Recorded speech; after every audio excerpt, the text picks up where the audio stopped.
When Bethany and I first got married, we went on a South Africa safari, and then we went over to Cape Town. But the whole time she kept telling me while we were flying to Africa and on the safari, she's like, I really want to go shark cage diving. And I was like, I'm not even listening to you, no. What? I was like, I didn't even hear you say that, but she kept saying it, and I was like, oh, I do not like this. She tends to get her way, and she usually like speaks things into, it's like, and so I was like avoiding it at all costs. We get down to Cape Town, we're closer to the water, and I'm like, they had the World Cup of rugby at the time, and South Africa was playing New Zealand. So I was like, hey, let's go down to a pub and see all these rowdy South Africans watching rugby. It'll be really fun. So we go in there, and it's as rowdy as I had hoped, and there was this guy like sitting there. There was no tables because we got there late, and he waves us over, and I'm like, what's this guy? Does he want us over there? And we go sit down. He was a literal ESPN strongman. He was like so big that I was like, I don't know if I want to go sit by that guy. So we go over, and he's super friendly. He and his wife, they're buying us drinks, buying us food. They're telling us about the rugby match. And then randomly Bethany's just like, yeah, the only thing that we haven't done is gone shark cage diving.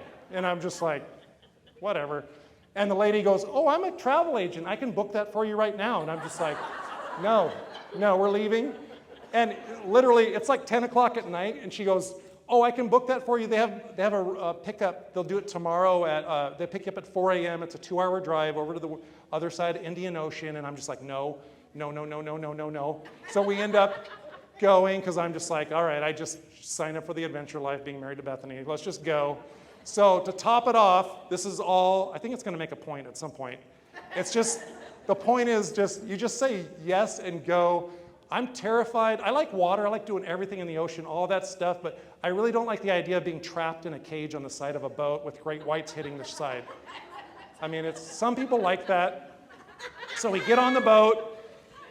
I'm sitting there, and I'm actually like going to the back.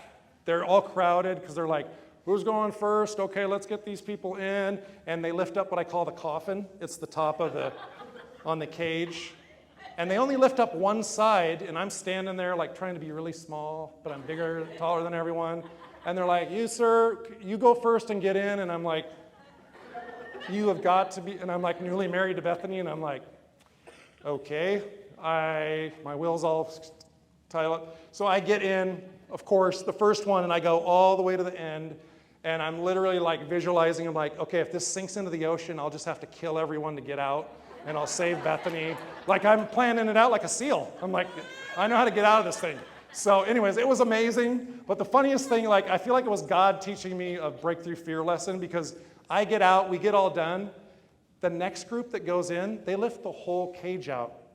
So I was the only one that they had me climb in the narrow, skinny side that had to go all the way to the end where I thought I was trapped. Everyone else, they just lifted up the cage, the whole thing, and I was just like, okay, I see how this is going to go. If I try to get away from things, it's always going to be harder for me. So that's the point of the story.